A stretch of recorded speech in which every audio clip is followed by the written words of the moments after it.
आप सभी को खेद सहित सूचित किया जाता है कि किसी विशेष कारणवश कुमार राम का युवराज्याभिषेक स्थगित किया जाता है।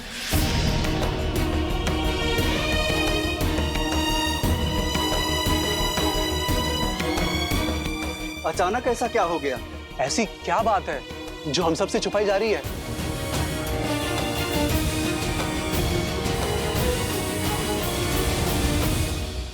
महाराज दशरथ और कुमार राम का विनयपूर्वक आग्रह है अपनी प्रजा से कि आप सब अपने अपने घरों की ओर प्रस्थान करें। उचित समय पर आप सबको संबोधित किया जाएगा।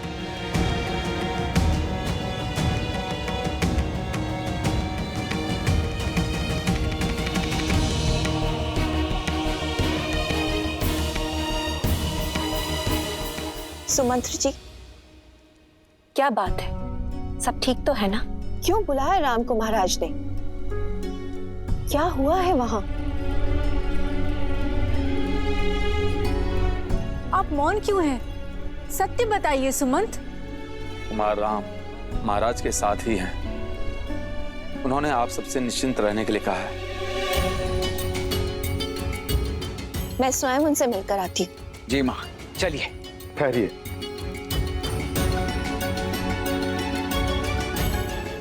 कुमार राम का आग्रह है कि अभी कोई भी उनसे मिलने ना आए।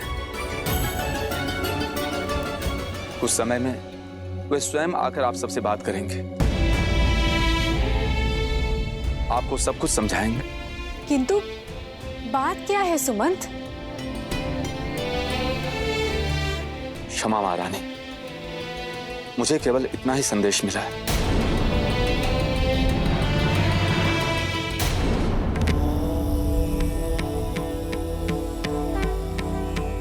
क्या सोच रही हैं देवी? यही महादेव कि जीवन ऐसा क्यों है? मनुष्य जब सुख और आनंद के शिखर पर होता है, तब दुख और विपदा की खाई उसके सामने क्यों आ जाती है? जीवन है, इसीलिए ऐसा है। हृदय की प्रत्येक धड़कन के पश्चात एक विराम आता है। प्रत्येक श्वास के पश्चात निश्वास आती है। श्रीमद् रामायण भी संसार को यही समझाती है कि यदि व्यक्ति के जीवन में कोई आपदा आती है तो वो साथ में दो अवसर भी प्रदान करती है। हार जाओ या पार जाओ। यूं समझ लीजिए देवी कि कई बार जीवन यात्रा में व्यक्ति के समक्ष मानो संकटों का एक बड़ा सा पर्वत आ खड़ा होता है। किसी प्रकार से वो उस पर्वत को पार कर लेता है तो क्या देखता है कि सामने एक अत्यंत गहरी खाई है। भरसक प्रयत्न करके वो उस खाई को पार करता है तो देखता है कि सामने पहले से भी कहीं ऊंचा एक और पर्वत खड़ा है। अब ऐसी विषम परिस्थिति में वो किस विकल्प का चुनाव करेगा, ये चयन उस मनुष्य का ही है। श्री राम के जीवन में भी ऐसी ही दुविधा आई, परंतु उन्होंने हार जाना नहीं, पार जाना चुना।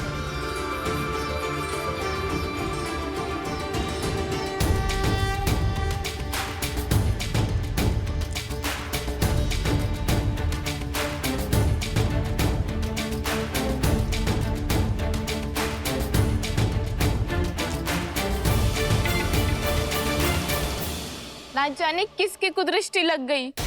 इतने उत्साहित थे हम कुमार राम के युवराजाभिषेक के लिए। कुदृष्टि लगी तो है, उतर भी जाएगी। देखना, शीघ्र ही कुमार राम के सिर पर अयोध्या का मुकुट होगा। कितनी झूठी आशाएं बांध रही हो। अरे अयोध्या का मुकुट तो क्या, अयोध्या के मिट्टी का कण भी नहीं मिलेगा तुम्हारे राम को। शुभ अवसर पर कैसी बातें कर रही हो मंत्रा काकी? हाँ, लगता है वृद्धावस्था में आपकी बुद्धि खेल रही है आपके साथ। मेरी बुद्धि नहीं खेल रही है, बल्कि ये सब मेरी बुद्धि का रचा हुआ है। राम नाम जपने वाली कैकेयी के मन में पुत्र मोह जगाया है मैंने। महाराज से अपने दोनों वचन मांगने के लिए विवश किया है।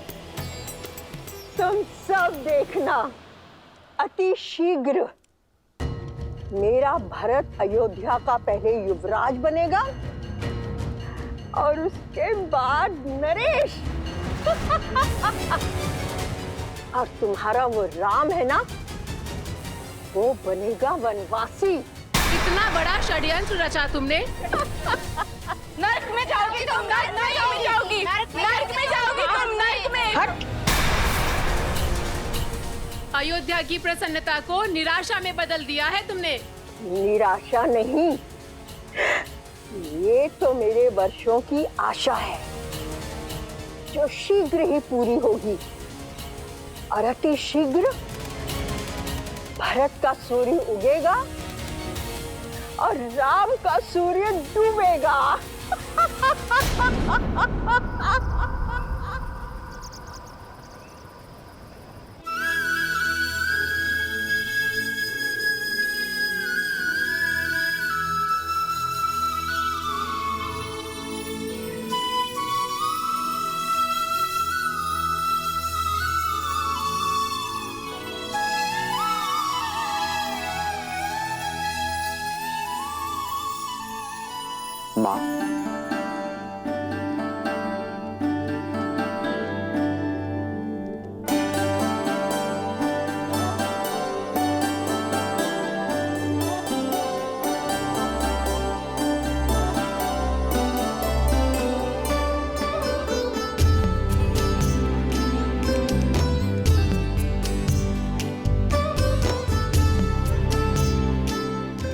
माँ, मैं जो विघ्न था वो टल गया राम? हाँ माँ,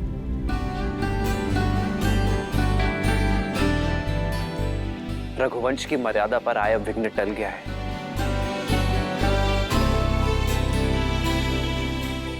युवराज अभिषेक होगा, आपके पुत्र का ही होगा माँ।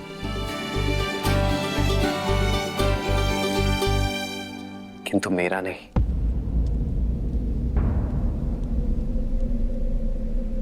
मेरे भाई भरत का होगा।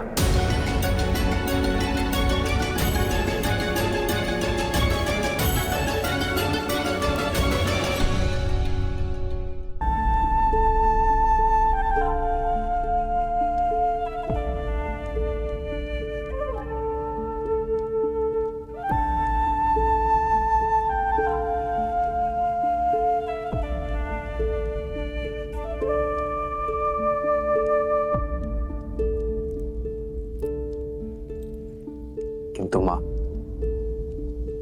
अयोध्या के राज सिंहासन से भी बहुत बड़ा वरदान मिला है मुझे।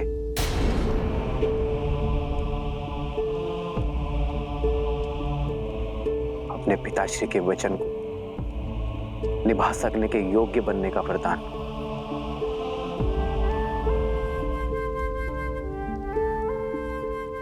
मां कैकेयी की इच्छा को पूर्ण करने का वरदान। रघुकुल की रीत निभाने का वरदान। पितामह हरिश्चंद्र के पथ पर चलने का वरदान। और सबसे बड़ी बात मां, संतों की सेवा करने का वरदान। उनसे उचित ज्ञान और सीख पाने का वरदान। और ये वरदान क्या है आर्य?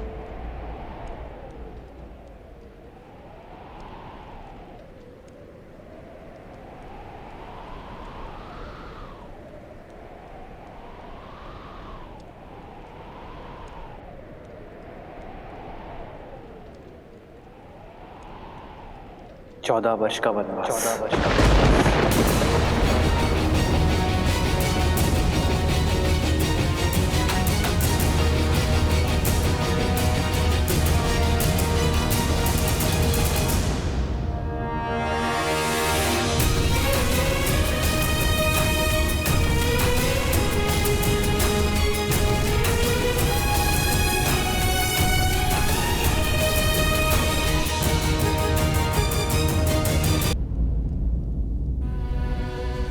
होने के नाते कैकेयी ने अपने पुत्र भरत का सोचा।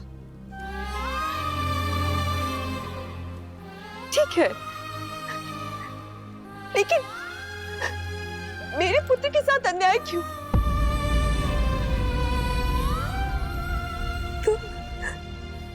तुम तो उसे प्रेम से मां पुकारते थे ना राम। जना नहीं, जन्नी से ज्यादा माना था तुमने उसे। सदा सदा मुझसे पहले तुमने उसका आशीष लिया और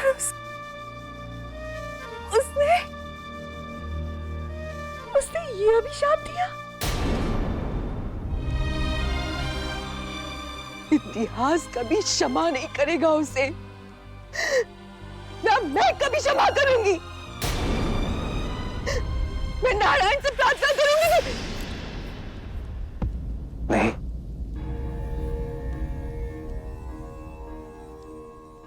मां कैकेयी पर क्रोध ना करना। उन्होंने तो मुझे जीवन का उचित अर्थ सीखने का अवसर दिया है। मां कैकेयी ने मुझे राज सिंहासन और राजनीति के चक्रव्यूह से मुक्त कर दिया है। मां,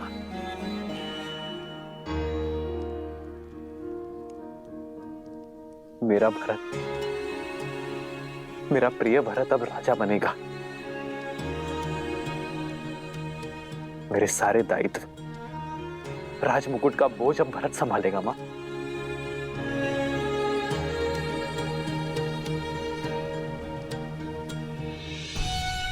मां कैकेयी आपसे छोटी है ना,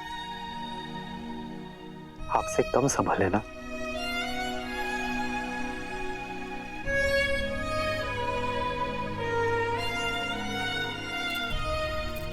सब वरदान तो पा चुके हो राम, आप मुझसे क्या चाहते हैं? मुझसे वो मत मांगना जो मैं तुम्हें दे नहीं सकती।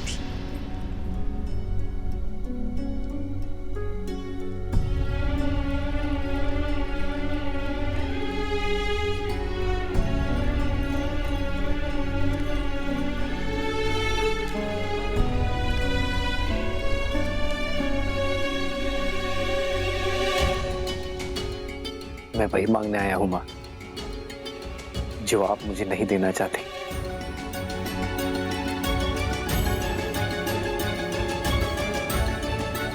अनुमति,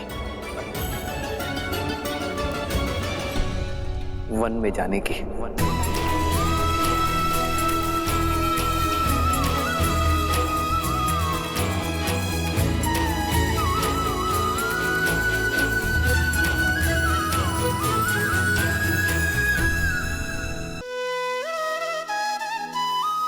पहले एक बार आपने मुझे गुरुकुल के लिए विदा किया था, किंतु उस समय आपके नेत्रों में आशा थी और मुख पे उत्साह था कि ये आपके पुत्र के भले के लिए है।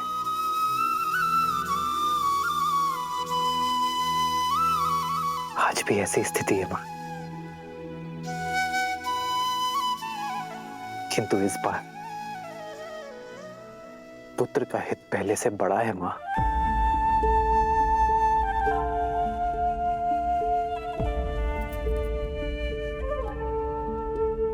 गर्व है मुझे अपने पुत्र पर कि उसने मेरी कोख का सम्मान बढ़ा दिया।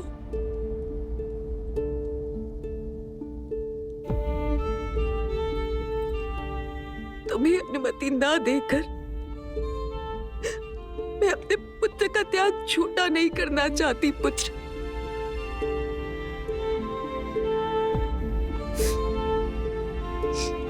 तुम्हें अनुमति है, अनुमति है पुत्र, पर क्या सारे धर्म तुम्हारे पिता और तुम्हारी विमाता के लिए, अपनी जननी के लिए कोई धर्म नहीं? सोचा नहीं कि मैं तुम्हारे बिना इस महल में कैसे रह पाऊंगी? 14 वर्ष जब मेरा पुत्र वहां वन भटक रहा होगा। नहीं, मैं भी चलूंगी पुत्र, मैं भी तुम्हारे साथ चलूंगी पुत्र।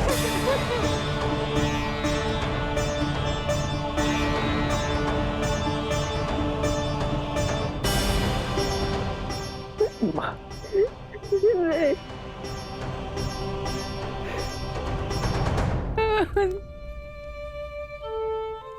कितना सौभाग्यशाली हूं मैं कि मुझे आप जैसी माँ मिली, जिस माँ ने मुझे धर्म के मार्ग पर चलना सिखाया। आज उसी के साथ अधर्म कर दूं माँ।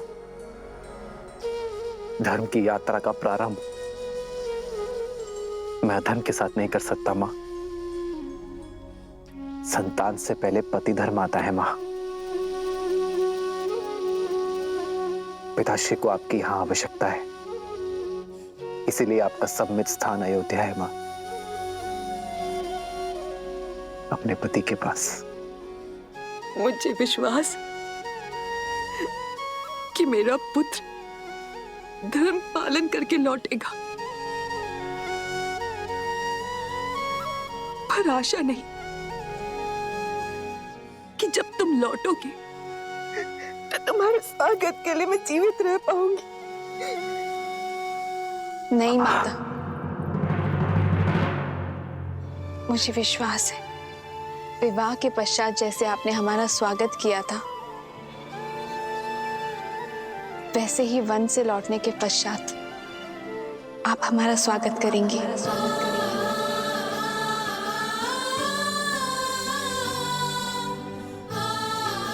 सीते, तुम? क्यों रघुनंदन, क्या माता के लिए धर्म भिन्न है और सीता के लिए भिन्न? अभी अभी आप ही ने कहा था ना कि पत्नी का धर्म स्थान उसके पति के पास होता है। जहां मेरे पति रहेंगे वहीं मैं रहूंगी। फिर वो रानीवास हो या वनवास।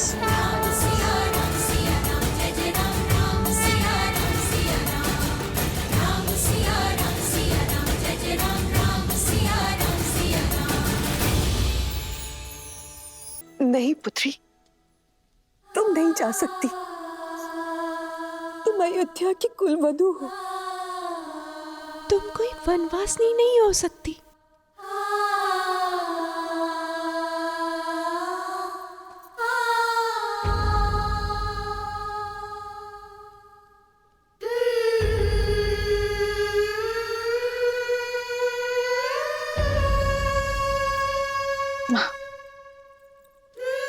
मेरे लिए कुलवधू होने का प्रारंभ श्री राम से विवाह होने के पश्चात हुआ था ना। पत्नी धर्म निभाए बिना कुल धर्म कैसे निभा पाऊंगी माँ?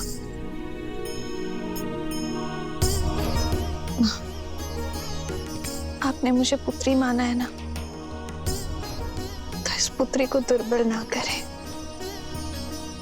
धर्म निभाने का आशीर्वाद देकर विदा दे मां।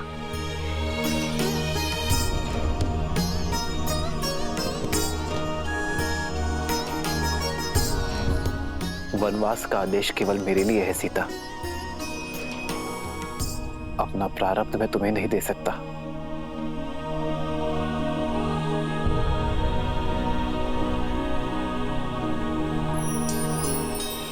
सत्य कहा आपने आर्य। वनवास जाने का आदेश केवल श्री राम को है, रे श्री राम को। पर ऐसे में यदि आप अपना आधा भाग यहाँ अयोध्या में छोड़कर चले जाएंगे, फिर आप रघुकुल की मर्यादा कैसे निभाएंगे आर्य? प्रारब्ध से बड़ा संबंध वो है जिसमें हम जुड़े हैं आर्य। यदि मैं शरीर हूं तो आप आत्मा है, और ऐसे में हम भिन्न भिन्न कैसे रह सकते हैं आर्य?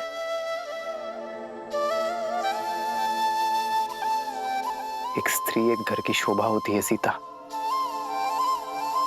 जो आदर स्नेह की पात्र है, उन्हें वनवास का भागीदार नहीं बनाया जाता सीता। अयोध्या का वैभव छोड़ वन के अभावों में तुम कैसे रहोगे सीता?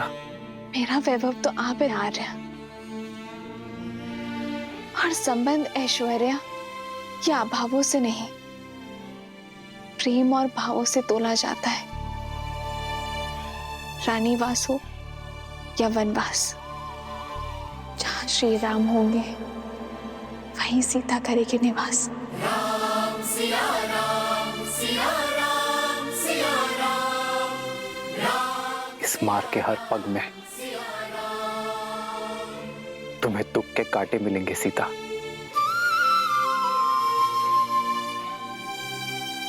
स्वीकार है,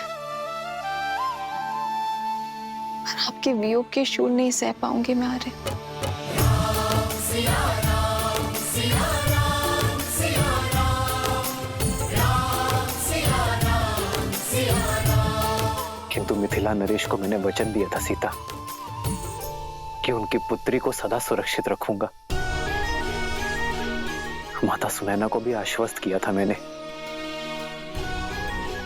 कि उनकी पुत्री को कभी दुख नहीं दूंगा। अगर तुम्हें वनवास ले गया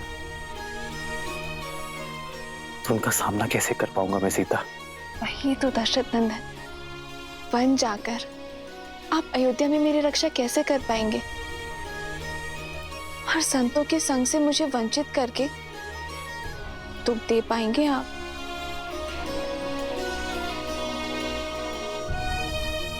कहीं आप स्वार्थी तो नहीं हो गए? वन की सुंदरता, ऋषियों के सत्संग से मुझे वंचित करके स्वयं सारा सुख भोग लेना चाहते हैं। आप अपना वचन पूरा करें, ये गर्व है मेरे लिए। लेकिन आर्य, मैंने भी वचन दिए हैं, माता पिता को वचन दिए हैं कि मैं सदा मिथिला के संस्कारों को निभाऊंगी। अग्नि को साक्षी मानकर वचन दिया है कि मैं सदा आपकी परछाई बनकर रहूंगी। मैं जनक नंदिनी सीता वचन देती हूँ कि मैं आपका हाथ कभी नहीं छोड़ूंगी। धर्म के पथ पर आपका हाथ थामे आगे बढ़ूंगी। यदि कभी आपके धर्म पर या आप पर कोई संकट आया, आपकी रक्षा के लिए मैं अपने प्राण देने से पीछे नहीं हटूंगी। हम सुख में दुख में सदा एक दूसरे के साथ रहेंगे। आप अयोध्या की गरिमा और रघुकुल की मर्यादा के लिए वनवास जा रहे हैं ना? और मैं भी तो रघुवंश का एक भाग हूं ना। सोचिए आर्य, जब इतिहास कहेगा कि रघुकुल की कुल वधू ने महल के सुख के लिए अपने पति का साथ छोड़ दिया, तो क्या तब भी अयोध्या की रघुवंश की गरिमा बनी रहेगी?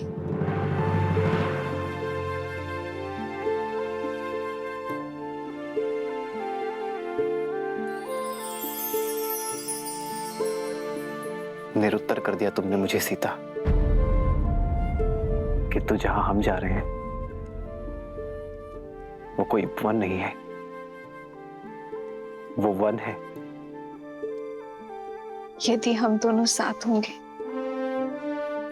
तो मेरे लिए वन भी उपवन हो जाएगा।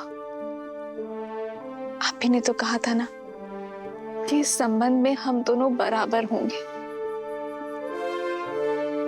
पद में, सम्मान में, अधिकार में। फिर दायित्व निभाने में आप मुझे कम कैसे आंक सकते हैं? आज एक है पौरुष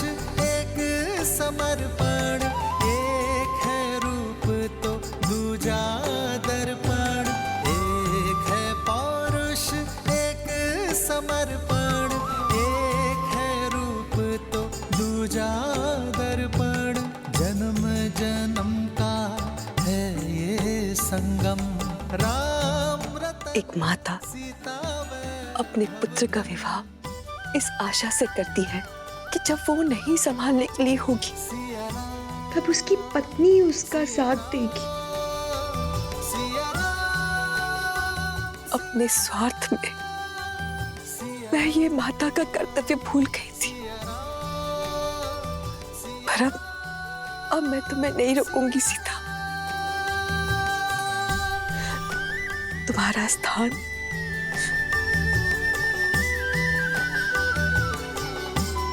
मेरे राम के साथ ही है।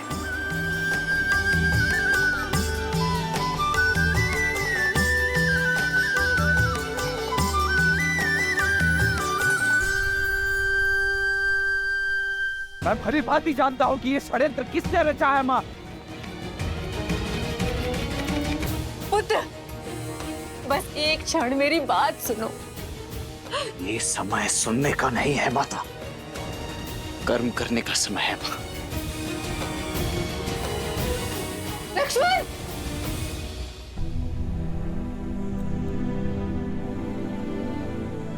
माँ, इस समय मुझे आपकी सेवा करनी चाहिए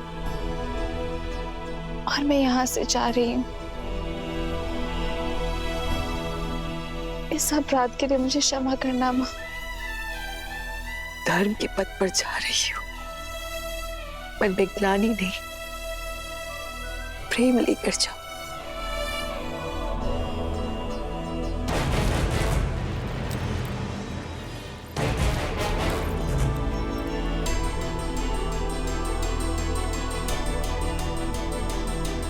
सदा सौभाग्यवती भव। अद्भुत भैया, अद्भुत। वचन किसी ने दिया, वरदान किसी और ने मांगा, और वनवास जाने के लिए आप सच खड़े।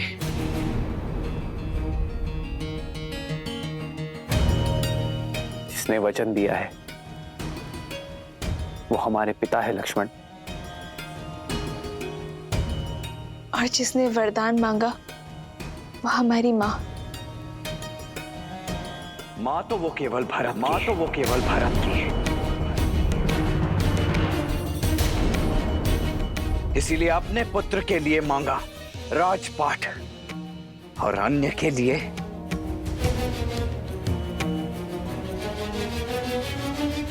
भाभी। आपको तो भैया को समझाना चाहिए था, उन्हें रोकना चाहिए था, और आप हैं कि इस अन्याय में उनके साथ।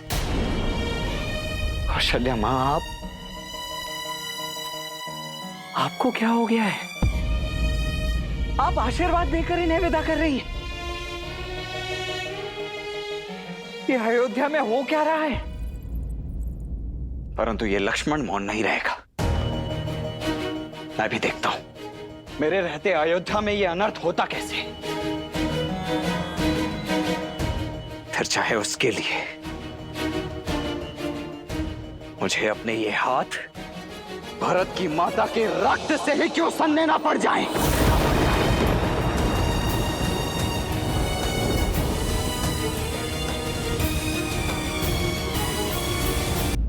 सावधान लक्ष्मण, सावधान लक्ष्मण।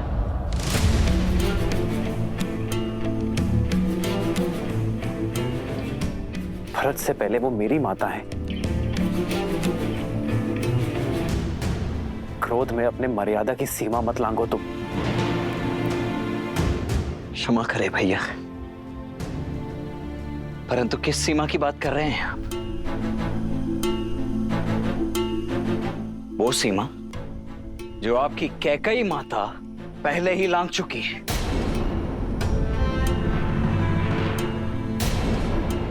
यदि वो माता होती तो अपने पुत्र को ऐसा श्राप तो कभी नहीं देती भैया।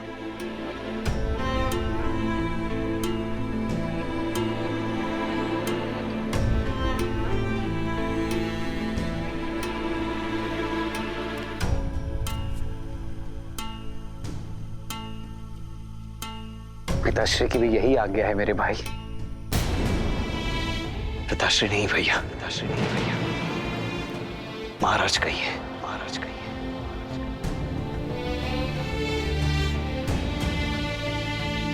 अयोध्या नरेश महाराज दशरथ, जो स्त्री मोह में अंधे होकर अधर्म के मार्ग पर चल पड़े, परंतु ऐसे राजा के विरुद्ध विद्रोह करने के लिए भी सज्ज है ये लक्ष्मण। आप चिंता मत कीजिए भैया, आपकी सौगंध है मुझे। आपको और भाभी मां को अयोध्या के सिंहासन पर तो बिठा कर रहेगा ये लक्ष्मण, क्योंकि ये मात्र मेरी इच्छा नहीं, संपूर्ण अयोध्या का जनादेश भी है। लक्ष्मण, प्रतिशोध भी अपने आप में एक अधर्म है। अपनी चाह में कोई कुछ भी करे, मेरा लक्ष्मण मर्यादा से कभी नहीं गिरेगा, ये मैं जानता हूं।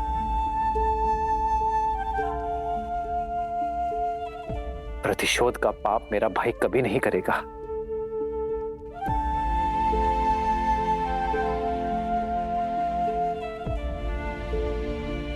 तो मैं क्या करूं भैया? अपने भैया पर हो रहे अत्याचार को चुपचाप मौन होकर सहता रहूं? किसने कहा मेरे साथ अत्याचार हो रहा है लक्ष्मण? अत्याचार तो पिताश्री के साथ हो रहा है।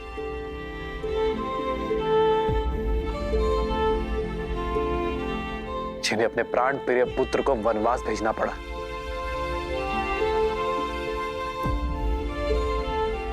सोचो मेरे भाई, क्या बीतरी होगी पिताश्री पर। वो ना अपनी दुख ना अपनी पीड़ा किसी से बांट सकते हैं, किंतु फिर भी अपने पिता धर्म को पीछे रखकर उन्होंने रघुवंश की मर्यादा निभाई है। तुम क्या चाहते हो लक्ष्मण? ऐसे पिता के लिए अपना पुत्र धर्म भूल जाऊं?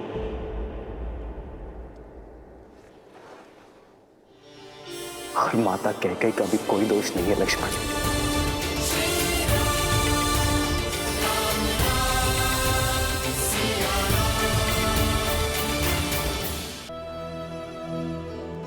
और माता कैकेयी का भी कोई दोष नहीं है लक्ष्मण।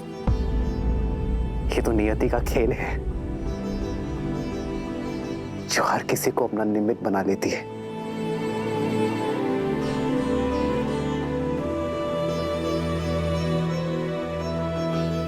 धर्म का मार्ग सरल नहीं होता लक्ष्मण, किंतु उचित अवश्य होता है। पितामह हरिश्चंद्र और भगीरथ ने जो धर्म के बीज बोए हैं, उसे हरा हमें रखना है लक्ष्मण।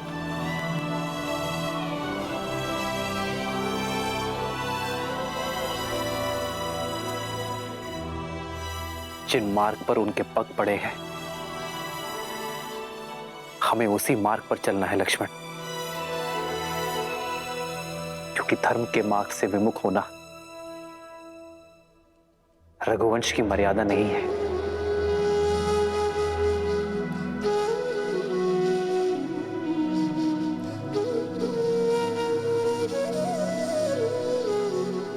अपना ये धनुष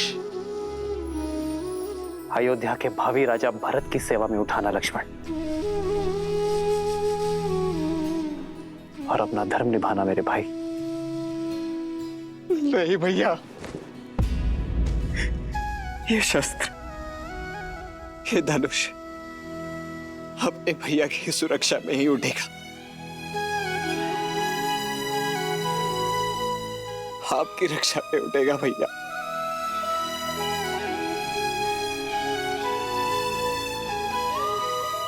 मुझे स्वयं से विलक मत कीजिए भैया, मुझे भी अपने साथ ले चलिए मुझे भी।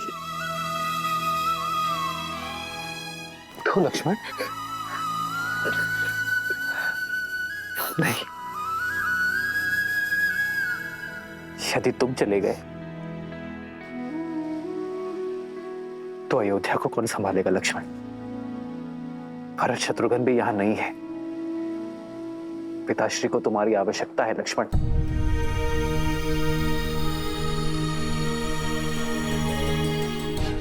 अयोध्या को मेरे वीर लक्ष्मण की आवश्यकता है। और मुझे